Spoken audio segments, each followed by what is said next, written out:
Alhamdulillah, wassalatu wassalamu ala rasulillah wa alihi wa sahbihi wa mawala. Asyhadu an la ilaha illallah wahdahu la syarika lah wa asyhadu anna Muhammadan abduhu wa rasuluh. Amma ba'd. Hadirin jamaah sekalian yang dimuliakan Allah, kembali kita mengkaji tafsir surat Al-Qamar. Terakhir kita memasuki ayat yang ke-47. Ayat ke-47 tentang keadaan para pendosa di akhirat kelak. A'udzu billahi minasy syaithanir rajim. Innal mujrimina fi dhalalin wa su'ur. Yawma yushabuna fin nari ala wujuhihim dhuqu massa saqar. Inna kulla shay'in khalaqnahu biqadar. Wa ma amruna illa wahidatun kalamhin bil basar. Wa laqad ahlakna ashya'akum fahal min muddakir. Kullu shay'in fa'aluhu fi az-zubur wa kullu saghirin wa kabirin mustaqar. Innal muttaqina fi jannatin wa nahar fi maq'adi sidqin 'inda malikin muqtadir.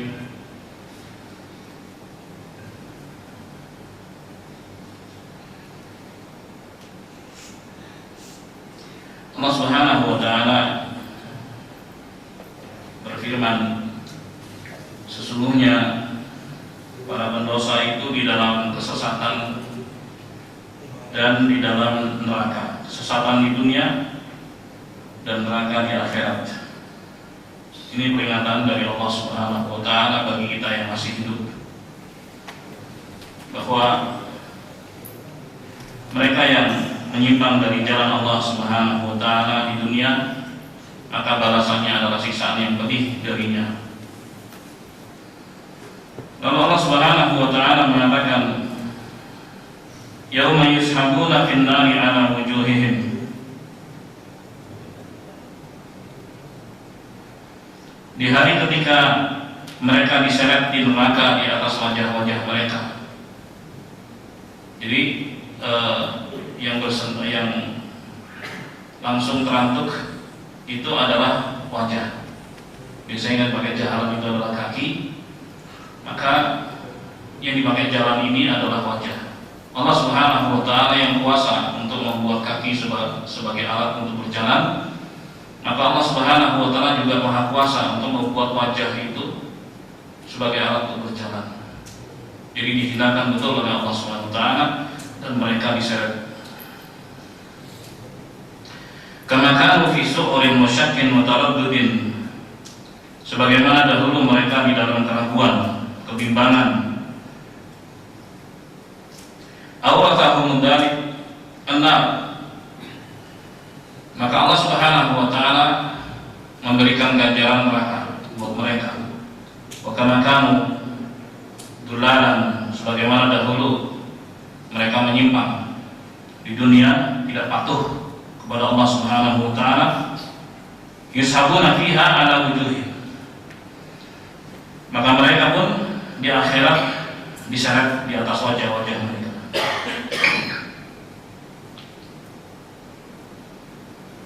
Wa la yadruna aina yadhhabun. Mereka tidak tahu kemana mereka pergi. Wa yuqal lahum taqri'an wa tawbihan. Dan dikatakan kepada mereka sebagai bentuk penghinaan, dhuqu massa saqar. Rasakan panasnya neraka.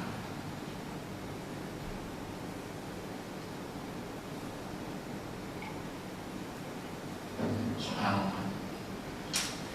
Jadi begitu jamaah keadaan orang-orang yang durhaka kepada Allah Subhanahu wa ta'ala.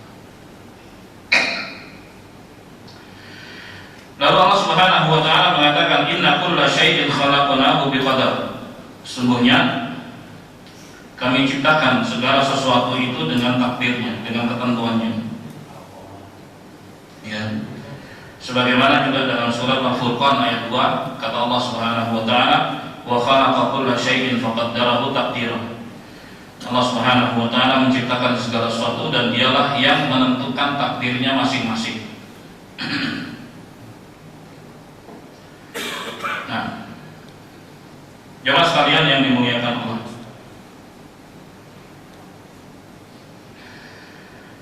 dalam ayat yang lain Allah Subhanahu wa taala berfirman surat Al-A'la 1-3, "Sabbihisma rabbikal a'la." Bertasbihlah dengan menyebut nama Tuhanmu yang maha tinggi, wahai Muhammad SAW. Alladzi khalaqa fasawwa. Dialah Allah yang mencipta dan yang membentuk dalam bentuk yang terbaik. Walladzi qaddara fahada. Dan dialah Allah Subhanahu wa taala yang menentukan takdir dan dialah yang memberikan petunjuk. Walihada yastadilu bihadil ayatul karimah imatus sunnah ala itsbati qadarillah as-sabit bi khalqihi. Berdasarkan ayat-ayat ini, sejumlah tokoh sunnah berpendapat atau berdalil akan penetapan takdir itu sebelum penciptaan makhluk. Ya, penetapan takdir sebelum penciptaan makhluk. Wa huwa ilmuhul asya'a qabla kauniha wa kitabatuhu laha qabla bariha. Yang dimaksud dengan takdir itu adalah pengetahuan Allah Subhanahu wa taala terhadap segala sesuatu sebelum Allah menciptakan. Jadi Allah mengetahui itu. Segala sesuatu diketahui oleh Allah Subhanahu wa taala, kemudian Allah ciptakan. Baik. Dan juga penulisan takdir terlebih dahulu sebelum diberlakukan. Jadi diterangkan oleh Nabi Muhammad SAW bahwa Allah Subhanahu wa taala itu menulis takdir segala sesuatu 500 tahun. Maaf, 50.000 tahun sebelum Allah Subhanahu wa taala menciptakan langit dan bumi. Ya. Jemaah sekalian yang dimuliakan Allah.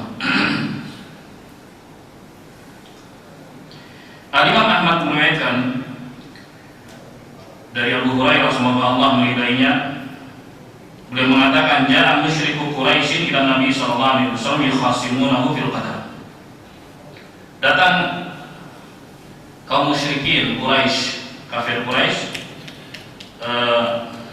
kepada Nabi sallallahu alaihi wasallam mendebat beliau tentang takdir. Kemudian Allah Subhanahu wa taala turunkan ayat ini, yauma yushabuna fin nari ala wujuhihim dzuqu massa saqar. Di hari ketika mereka diseret di atas wajah-wajah mereka di dalam neraka dan dikatakan kepada mereka, rasakan siksaan neraka saqar yang membakar. Inna kulla syai'in khalaqnahu biqadar. Sungguhnya kami menciptakan segala sesuatu itu dengan ketentuannya. Hadis diriwayatkan oleh Imam Muslim. Dan juga Imam Ahmad meriwayatkan dari Nafi', dia mengatakan kana Ibnu Umar Sadiq bin ahli Syam yukatibu. Kata Nafi' dahulu ada teman dari Abdullah bin Umar, ya, yang menulis surat kepadanya dari penduduk Syam. Jadi teman tersebut dari Syam. Syam itu sekarang ini adalah Lebanon, Yordan, Palestina, dan Suriah, ya, tempat itu Syam. Baik. Dulu masih dalam satu, ya. Kemudian sekarang ada border negara-negara tersebut. Nah, dia tinggal di situ. Nulis surat kepada Abdullah bin Umar. Fakata ilaihi Abdullah bin Umar. Kemudian Abdullah membalas isi surat, innahu balaghani annaka takallamta fi syai' min al-qadar. Sungguhnya sampai kepadaku bahwa engkau berbicara tentang takdir. Berbicara, di tempatnya membicarakan takdir. Baik. Fa iyyaka an taktuba ilayya fa inni sami'tu Rasulullah sallallahu alaihi wasallam yaqul sayakunu fi ummati aqwamun yukadzibuna bil qadar masih membicarakan tentang takdir, jangan lagi berkoresponden denganku. Nggak usah kirim-kirim surat lagi. Sungguhnya aku pernah mendengar Rasulullah SAW bersabda, nanti akan datang ya di tengah umatku orang-orang yang mendustakan takdir, itu nggak percaya terhadap takdir. Hadis diriwayatkan oleh Abu Dawud. Al-Imam Ahmad juga meriwayatkan dari Tawus Al-Yamani. Beliau mengatakan, sami'tu bin Umar qala, aku pernah mendengar Abdullah bin Umar mengatakan, qala Rasulullah SAW, Rasulullah SAW bersabda, kullu syai'in biqadar, segala sesuatu itu berdasarkan takdir, hatta al-ajaz wal kais, sampai malas dan semangat itu berdasarkan takdir Allah SWT. Jadi setelah kejadian baru tahu. Misalnya gini, seharian malas-malasan, takdir Allah SWT. Seharian semangat itu takdir Allah SWT. Apapun yang terjadi, itu semua tak lepas dari takdir Allah Subhanahu wa taala. Jemaah sekalian yang dimuliakan Allah, dalam hadis yang lain Nabi SAW bersabda, "Ista'in billah wa la ta'jaz." Mintalah bantuan kepada Allah Subhanahu wa taala dan jangan merasa lemah. Fa in asabaka amrun, ya, kalau terjadi sesuatu pada dirimu, faqul qaddarallahu ma syaa fa'al. Sesuatu yang tak mengenakan gitu, maka katakan, ya ini semua takdir Allah, apa yang Dia kehendaki pasti berlaku. Gitu. Baik, wala taqul law anni fa'altu lakana kada. Jangan mengatakan seandainya tadi saya begini, niscaya enggak akan begini. Berandai-andai terhadap sesuatu yang sudah terjadi. Baik, itu akan membuka pintu setan. Kata Nabi SAW, fa inna law taftahu amala syaitan, karena berandai-andai pada sesuatu yang sudah terjadi itu akan membuka pintu setan. Ya, seorang akan menyesal, seorang akan merasa rugi, seorang akan merasa marah, seorang akan macam-macam bisikan-bisikan setan. Baik, sudah terjadi pada Allah, masyaallah, baik ataupun buruk. Dengan begitu akan teredam, hati pun akan tenang. Begitu. Wa fi hadits Ibnu Abbas radhiyallahu anhu anna Rasulullah sallallahu alaihi wasallam qala lahu. Sementara dalam hadis Abdullah bin Abbas, semoga Allah meridai keduanya, bahwa Nabi sallallahu alaihi wasallam pernah berkata kepada beliau, wa alam anna ummah law ijtama'u ala yanfa'uka bi syai'. Ketahuilah, jika seluruh manusia ingin memberikan manfaat kepadamu, ya, lam yanfa'uka bi syai' illa qad qadahu Allahu lak. Mereka tidak akan mampu memberikan manfaat kepadamu kecuali apa yang sudah Allah tulis untukmu. Walau istama'u ala yadurruka bi syai'. Kalau seandainya seluruh manusia ingin merugikanmu, membahayakanmu, lam yadurruka bi syai' illa qad qadahu Allahu alaik. Mereka tidak akan mampu kecuali apa yang sudah Allah tentukan atasmu. Rufi'atil aqlam wa jaffatis suhuf. Pena sudah terangkat dan catatan takdir sudah kering. Artinya takdir akan selalu berlaku, tidak akan pernah berubah. Ya. Jemaah sekalian yang dimuliakan Allah. Lalu bagaimana kalau kita menatap masa depan? Ya, masa depan kita belum ketahui. Kan takdir itu baru kita ketahui setelah kejadian. Masa depan kita nggak tahu kan masa depan. Yang tahu hanya Allah Subhanahu wa taala. Pertanyaannya, jika seorang sekarang kondisinya tidak baik, kemudian dia ingin berubah lebih baik di masa yang akan datang, pertanyaannya, memungkinkan tidak? Apa jawabannya? Mungkinkan. Apakah itu artinya merubah takdir? Apa jawabannya? Tidak, kan tidak tahu masa depan. Gitu. Jadi yang diperintahkan kepada kita adalah berusaha untuk menyongsong takdir yang baik, karena masa depan kita nggak tahu. Oleh sebab itu ketika Nabi Shallallahu Alaihi Wasallam berbicara kepada para sahabatnya bahwa masing-masing orang itu sudah ditentukan tempat duduknya di surga atau di neraka. Lalu mereka mengatakan, afala natakhiru ya Rasulullah. Kalau begitu kita berpangku tangan saja ya Rasulullah, sudah ditentukan. Oke. Tapi masalahnya yang tahu kan hanya Allah Subhanahu wa taala. Masing-masing manusia kan nggak tahu bagaimana masa depan. Maka Rasulullah mengatakan, i'malu fakullun muyassarun lima khuliqa. Berbuatlah, berusahalah. Segala sesuatunya pasti akan dimudahkan terhadap apa yang diciptakan untuknya. Jadi Rasulullah perintahkan untuk berusaha, di antara usaha adalah doa. Gitu ya. Untuk menyongsong masa depan yang lebih baik. Baik. Lalu Nabi Shallallahu Alaihi Wasallam mengatakan, ya, faman kana min ahli sa'adah fasayassar min amali ahli sa'adah. Barang siapa yang termasuk penduduk surga, maka dia akan dimudahkan untuk berbuat kebaikan. Man kana min ahli syaqawah fasayassar min amali ahli syaqawah. Siapa yang termasuk penduduk neraka, maka akan dimudahkan untuk berbuat kejelekan. Ini kisi-kisi dari Nabi SAW. Artinya, ketika seorang dimudahkan untuk berbuat baik, itu tanda baik buat dia. Apakah sudah ada kepastian? Belum. Baru tanda baik saja. Karena kepastiannya adalah di ujung hidup. Rasulullah mengatakan, innamal a'malu bil khawatim. Amalan itu dilihat dari ujungnya. Artinya, ketika seorang dimudahkan untuk berbuat kebaikan, itu tanda baik buat dia. Apa yang harus dilakukan? Istiqomah. Istiqomah. Begitu. Karena belum selesai.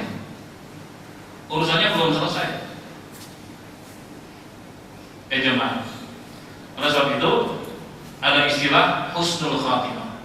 Baik di penghujungnya. Makanya mesti dinamakan husnul khatimah, harapannya yang makmurkannya husnul khatimah. Itu harapannya. Yang kedua adalah su'ul khatimah, buruk di penghujungnya, waliyadzubillah. Artinya, seorang baru bisa dinilai dari ujung hidupnya, jemaah yang dimuliakan Allah. Maka bagi yang masih hidup, kemudian diberi tanda pada Allah Subhanahu wa taala tanda baik misalnya, maka istiqomah, bertahanlah. Allah mengatakan, wa'budu rabbaka hatta ya'tiyakal yaqin. Beribadahlah kepada Tuhanmu sampai mati. Wala tamutunna illa wa antum muslimun. Jangan mati kecuali sebagai muslim. Itulah perintah untuk istiqamah, jemaah. Ingat, tanda-tanda baik sudah dibilang. Maka langkah berikutnya adalah menjaganya. Tapi bagi mereka yang dimudahkan untuk berbuat kejelekan, artinya akan dahulu buat dia. Lalu apa yang dilakukan? Ya segera, ya, kembali kepada Allah, beristighfar, bertobat pada Allah Subhanahu wa taala. Kenapa? Karena Allah Subhanahu wa taala masih memberikan kesempatan bagi dia untuk berubah selama masih hidup, selama nyawa belum ditenggorokan. Sebab itu Nabi mengatakan, innallaha yaqbalu taubatal 'abdi ma lam yughfir. Sesungguhnya Allah menerima taubat hambanya selama belum sampai ditenggorokan. Itu batas terakhir. Masih ada sisa kehidupan. Ya. Masih ada sisa kehidupan. Akan tapi kalau sudah ditenggorokan, sisanya hanyalah penyesalan. Firaun itu bertobat di ujung hidupnya, tapi nggak diterima. Kenapa? Sudah lewat batas. Jadi kalau sudah lewat itu, kan proses pencabutan nyawa dari kaki terus naik sampai ke leher sudah selesai. Ya, bahkan mata pun mengikuti proses pencabutan nyawa naik ke atas, dan itu normal, wajar. Ya, inna ruh idza nuzi'at tabi'atul basar. Roh itu kalau dicabut diikuti oleh mata ke atas. Maka ada anjuran untuk memejamkan mata orang yang baru saja meninggal. Di antara ajaran Nabi Muhammad SAW. Baik, jadi itu normal seperti itu. Tapi kalau sudah sampai tenggorokan, ya apa yang tadinya tidak terlihat jadi terlihat. Sebagaimana kita dari Nabi SAW. Kalau dia baik akan yang dilihat adalah kebaikan, kalau buruk yang dilihat adalah keburukan. Alhamdulillah. Baik. Jadi begitulah usaha kita yang masih hidup dalam menyongsong takdir yang baik. Ya. Kita diperintah untuk berusaha, beramal, baik, dan mohon pada Allah Subhanahu wa taala diberikan kebaikan. Nah, itulah makna firman Allah Subhanahu wa taala, "Innallaha la yughayyiru ma biqaumin hatta yughayyiru ma bi anfusihim." Sesungguhnya Allah Subhanahu wa taala tidak akan merubah suatu kaum sampai mereka mau merubahnya sendiri. Itu artinya untuk menatap masa depannya. Bukan berarti itu merubah takdir yang ada di Lauhul Mahfuz, tidak. Dari start sekarang misalnya kurang baik, ingin berubah lebih baik, bisa. Ya, perubahan itu bukan merubah yang ada di Lauhul Mahfuz, tidak sama sekali. Coba kalau kita lihat ya,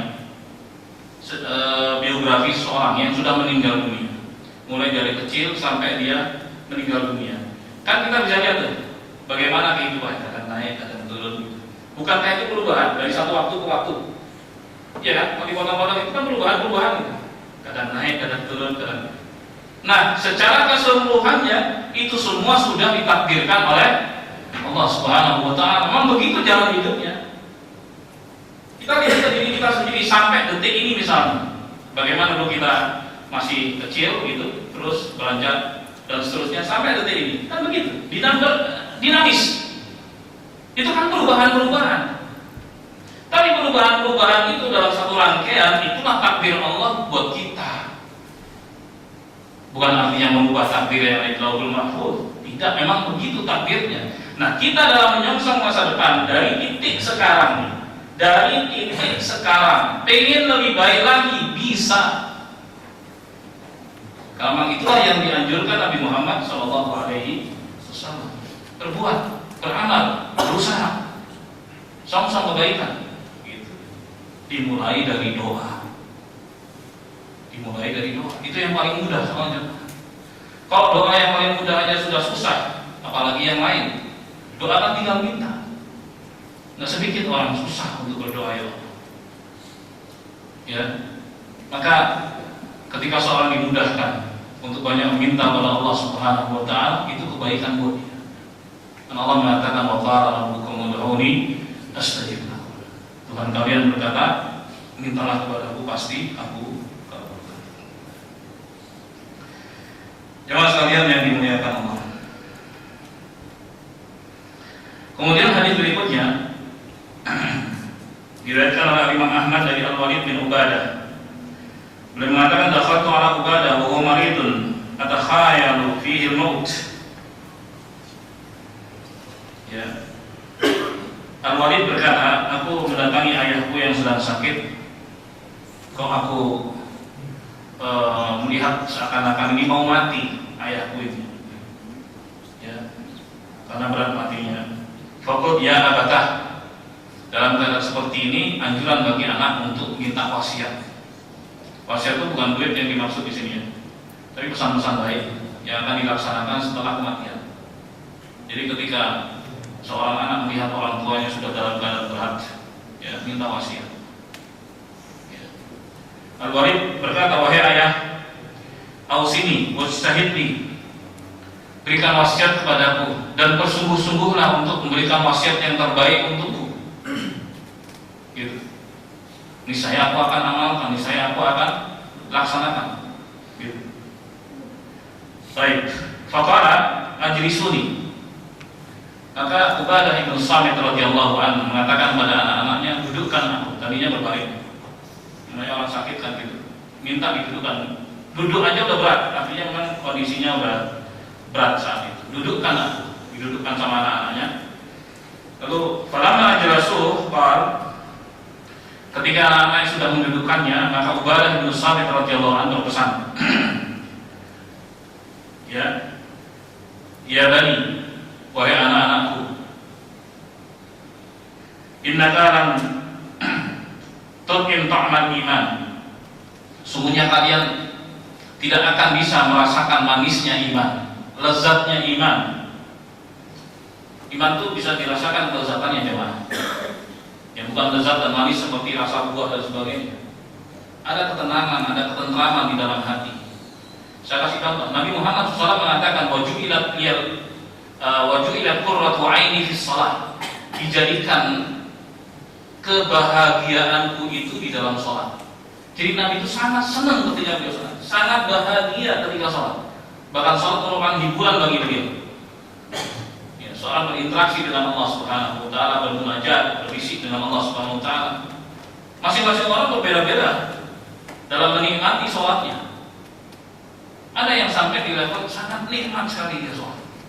Sebagaimana juga ibadah yang lain, puasa misalnya, ada yang rasanya berat sekali, ada juga yang enjoy, enak menjalani puasa.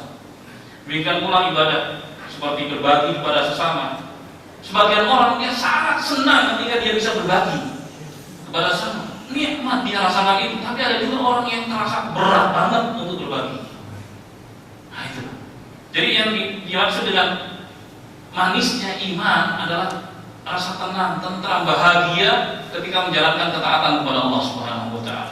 Nah, Ubadah mengatakan, sungguhnya kalian tidak merasakan manisnya iman, walam tablugh haqqa haqiqatil ilm billah, dan belum sampai level hakikat pengetahuan kalian kepada Allah secara sesungguhnya.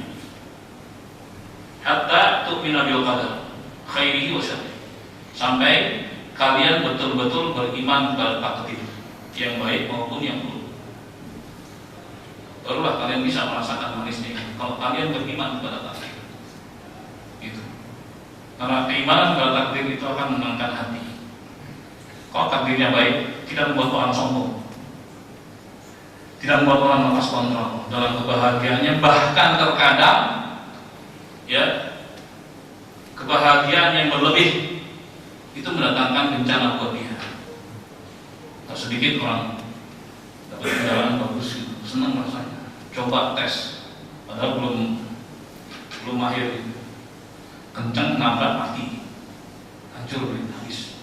Alhamdulillah, asalnya senang, tapi karena nggak bisa kontrol. Ada juga orang mendapatkan musibah, terpuruk juga, lepas kontrol juga. Tapi orang yang beriman tahu semua itu dari Allah Subhanahu Wa Taala. Ketika mendapatkan anugerah, dia tetap stabil. Ketika mendapatkan musibah, dia juga tetap stabil. Karena dia merasakan manisnya iman. Karena dia beriman kepada ketentuan Allah Subhanahu Wa Taala yang baik maupun yang tidak masuk ya. Baik.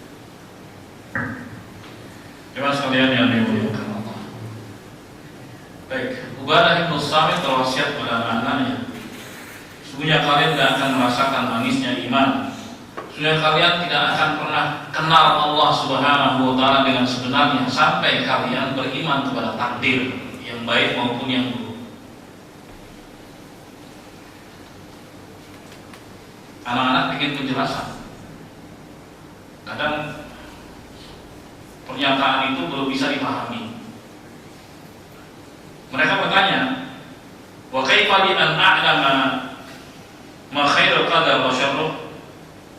Wahai ayah, bagaimana aku bisa mengetahui takdir yang baik dan takdir yang buruk? Lalu Ubadah mengatakan, ta'lamu anna ma akhta'aka lam yakun yusibak. Caranya begini, kamu harus tahu bahwa apa yang terluput darimu tidak akan pernah mengenaimu.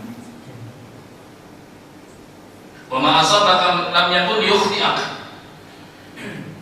dan apa yang menimpamu itu tidak akan pernah luput darimu.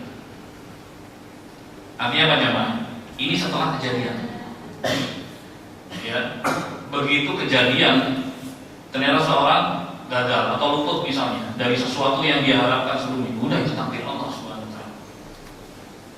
Kalau setelah kejadian ternyata dia mendapatkan itu, ya itulah takdir Allah Subhanahu Wa Taala. Bahwa dia dapat, artinya hati akan tenang, dapat ataupun nggak dapat, itu adalah ketentuan Allah Subhanahu Wa Taala. Artinya dengan iman kepada takdir, seorang kan stabil lagi. Kan itulah pencobaan hidup. Begitu, diguncang-guncang kan.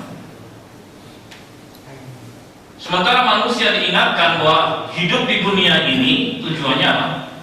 Menghamba kepada Allah, beribadah kepada Allah Subhanahu wa taala. Wa ma khalaqtul jinna wal insa illa ya. Tidaklah aku ciptakan jin dan manusia melainkan agar beribadah kepada. Begini. Ketika seorang dapat anugerah, dia tetap sholat. Ketika seorang dapat musibah, dia juga tetap sholat. Kenapa? Stabil. Ada sebagian orang ketika mendapatkan anugerah, sholatnya jadi tertinggal, udah nggak dipeduliin lagi. Sebaliknya juga ada orang tentang musibah terpuruk dia sampai nggak bisa move on, nggak bisa bangkit. Ada yang begitu. Sebab itu orang yang beriman, jemaah sekalian yang dimuliakan Allah, itu dilatih untuk stabil karena hidup di dunia begini memang sangat dinamis, naik turun kanan kiri begitu, diguncang-guncang. Stabilizernya adalah iman kepada Allah. Di antara iman kepada Allah, iman kepada takdir. Apa yang Allah Subhanahu wa taala tentukan, stabil. Pembalasan jemaah itu bukan di sini. Pembalasan hanya ada di akhirat. Seandainya seorang dibalas dengan kebaikan di dunia ini karena kebaikannya, karena ketakwaannya, itu pun sekaligus berupa cobaan buatnya. Karena Allah mengatakan, ya, wa may yattaqillah yaj'al lahu makhraja. Barang siapa yang bertakwa kepada Allah, Allah selalu akan memberikan jalan keluar dan solusi. Wa yarzuqhu min haitsu la yahtasib, dan Allah akan memberikan rezeki dari jalan yang tidak disangka. Ketika seorang mendapatkan anugerah saat itu di dunia, sekaligus itu adalah apa? Cobaan. Artinya bukan pure, bukan murni, balasan-balasan yang murni itu hanya ada di akhirat. Hanya ada di akhirat ya. Karena apapun yang didapatkan seorang selama hidup dia di dunia, semuanya adalah apa? Cobaan. Baik itu anugerah ataupun musibah. Jemaah yang dimuliakan Allah. Lalu Ubadah berpesan lagi pada anaknya, ya Bani, ini sampai Rasulullah SAW yaqul. Sungguhnya aku pernah mendengar Rasulullah SAW bersabda, Inna awwala ma khalaqallahu al-qalam. Pertama-tama yang Allah ciptakan adalah pena. Tsumma qala uktub. Kemudian Allah berkata kepada pena, tulis. Tulis apa? Dan berarti yang lain, oh aktub. Ya, kata Allah, uktub maqadir kulli syai. Tulislah takdir segala sesuatu. Fajara fi tilka as-sa'ah bima huwa ka'inun ila yaumil qiyamah. Maka sejak saat itu berlakulah apa yang ditentukan oleh Allah sampai hari kiamat. Pasti nggak akan pernah berubah. Ya, nggak akan pernah berubah. Kalaupun tadi saya bicara perubahan itu adalah perubahan dari start sekarang untuk masa depan, bukan perubahan yang ada di Lauhul Mahfuz. Jelas ya? Kemudian pesan berikutnya, ya Bani, wahai anak-anak, in mitta walasta ala dzalik dakhaltanna. Kalau kamu mati dalam keadaan tidak beriman kepada takdir, pasti kamu masuk neraka. Hadis diriwayatkan oleh Tirmidzi dan beliau mengatakan hasanun sahihun baik. Jadi ini pesan-pesan Ubadah bin Samit kepada anaknya sebelum beliau meninggal dunia. Dan di riwayat yang lain Nabi SAW mengatakan, Inna Allah kataba maqadir al-khalaiq qabla an yakhluqa as-samawati wal arda bi 50 alf sanah. Kata Rasulullah SAW, sesungguhnya Allah Subhanahu wa taala menulis takdir seluruh makhluknya 50.000 tahun sebelum Allah menciptakan langit dan bumi. Hadisnya diriwayatkan oleh Tirmidzi dan beliau mengatakan hasanun sahihun gharib. Jemaah, inilah yang bisa kita ulas dari sejumlah ayat di surat Al-Qamar. Insyaallah pada pertemuan berikutnya kita khatamkan surat Al-Qamar insyaallah. Temanya tentang kejadian di hari kiamat. Nah, insyaallah. Sebelum ditutup mungkin ada yang bertanya, 1-2 pertanyaan saya sudah. Pak Muflis, sudah ada mic di situ. Jadi Pak,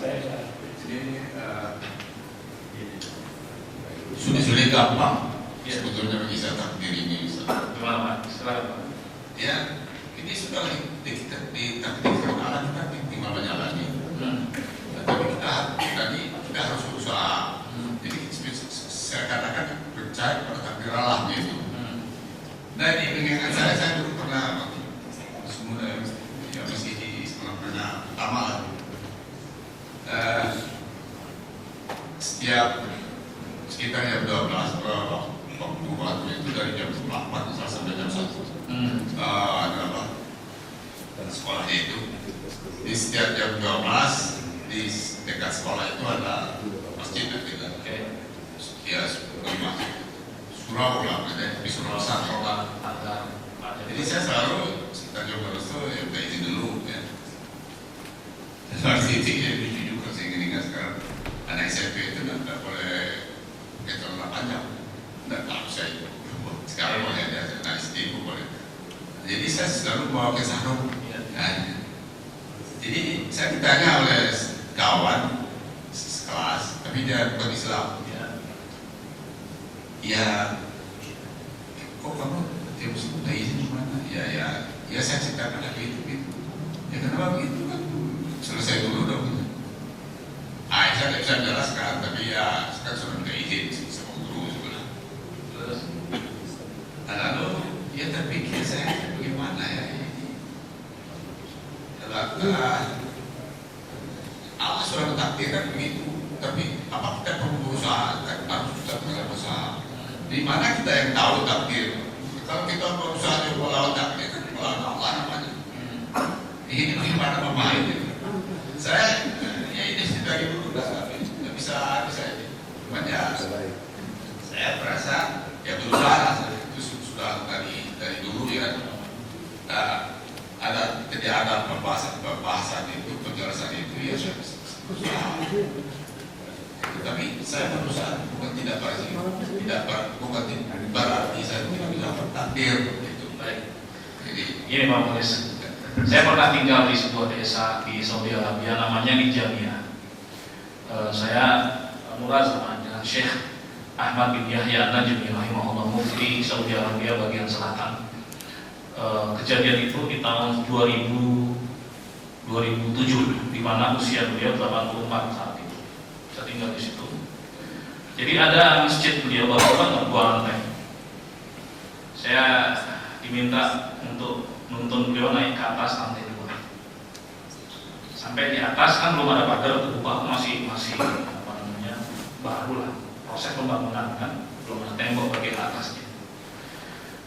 Muhammad, kalau misalnya kamu diperintah turun ke bawah, apa yang kau lakukan? Ini berbicara tentang takdir. Saya kan nggak tahu masa depan. Terus saya berusaha memilih takdir yang baik. Caranya apa? Ya lewat tangga supaya apa? Selamat, bukan loncat.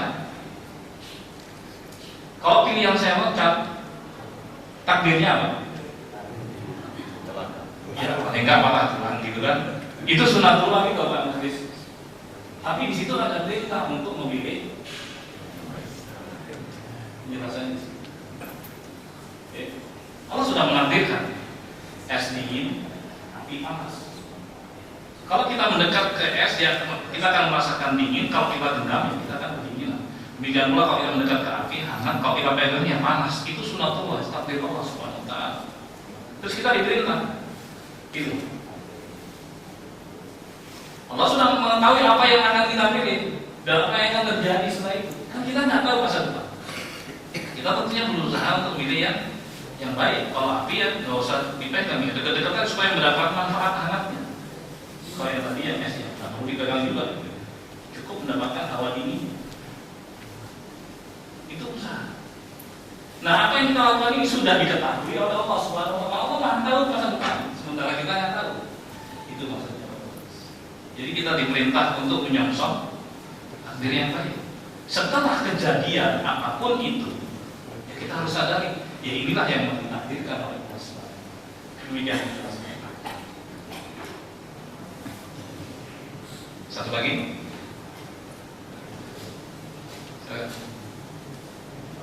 saja. Jadi, Waalaikumsalam. melanjutkan mungkin dari yang tadi, kan bagaimana sebenarnya kita memaknai ya, bahwa sebenarnya sepanjang usia bisa saja kita berada dalam ketaatan, atau mungkin orang yang tadinya keadaan itu kemudian hijrah. Nah, ketika memang ternyata itu sudah ditakdirkan sebenarnya, dan takdir itu memang ternyata di akhirnya itu adalah buruk, sebenarnya apakah memang karena ada penyakit-penyakit di dalam hatinya dia yang memang membuatnya seperti itu? Karena kan tadi kan misalkan naik turun ya, yang ternyata sudah akhirnya lagi turun. Sebelumnya dia memang sudah beberapa kali tobat, nah ketika diputus di situ nyawanya, apakah karena memang sebenarnya memang ada penyakit hati? Pasti itu ada. Kalau Rasulullah pernah mengatakan, wa inna ahadakum la ya'malu bi'amali ahli jannah hatta yakunu bainahu wa baina ila fasbiqu 'ala kitab wa ya'malu bi'amali ahli nar fayadkhuluha. Mohon sedikit ya, kita supaya menyelesaikan ini. Sesungguhnya ada salah seorang di antara kalian beramal dengan amalan menuju surga. Dia orang baik berarti. Kebaikan orang itu dalam riwayat yang lain dalam pandangan orang lain. Kalau kita lihat orang yang berbuat baik, kita kan gak boleh seuzon kan, gak boleh seuzon. Nah, itu pencitraan, nggak bisa kan kayak gitu kan. Kalau kita lihat orang yang berbuat baik, ya kita katakan, dia baik, mudah-mudahan dia tulus ikhlas. Gitu. Jadi dia itu mengatakan, ada orang yang menurut pandangan kalian itu dengan surga itu dekat sekali, sampai-sampai antara dia dengan surga hanya sehasta. Ini sehasta ya, dekat banget gitu. Artinya soleh banget dia. Fasbiqu alim kitab, ternyata didahului oleh catatan takdir di akhir hidupnya. Kayak amalu bi amali ahli nar. Ternyata dia beramal dengan amalan penduduk neraka, amalan kejelekan. Ketika dia berbuat jelek, mati. Maka dia masuk ke neraka. Dari sini ada catatan ya, Pak. Oh, berarti selama ini bisa saja itu karena pencitraan. Kalau orang yang terus nggak akan pernah begitu. Ini warning dari Nabi Muhammad SAW. Tidak seorang beramal yang terus. Karena bagaimanapun amalan baik itu, tapi kalau pencitraan akan dibongkar oleh Allah Subhanahu Wa Taala. Di situ poinnya. Berarti betul ada kaitannya dengan dia sendiri. Walaupun awalnya kelihatannya baik. Artinya kalau misalkan memang kita tidak bisa meyakini bahwa kita akan berada di jalan yang baik, tapi kalau kita selalu berusaha untuk evaluasi, kita bisa meyakini. Yang penting jujur, tulus, pasti akan dikasih kebaikan di hidupnya. Poinnya jujur bersama Allah Subhanahu wa Ta'ala. Apapun keadaan seorang, kalau menginginnya baik, ya minta ampun pada Allah, bertobat pada Allah, tulus dalam beribadah kepada Allah Subhanahu wa Ta'ala. Walaupun mungkin dia compang-camping, siap-siap, pasti ujungnya selama dia tulus. Itu poinnya. Dan ketulusan ini nggak bisa dilihat oleh orang lain. Yang tahu dia sendiri dan yang pasti Allah Subhanahu wa Ta'ala Maha. Terima kasih. Alhamdulillah, semoga bermanfaat. Kurangnya mohon maaf, semoga Allah selalu memberikan taufik hidayah kepada kita semua dan menyelamatkan kita di dunia maupun di akhirat. Subhanallah wa bihamdihi, asyhadu an la ilaha illallah.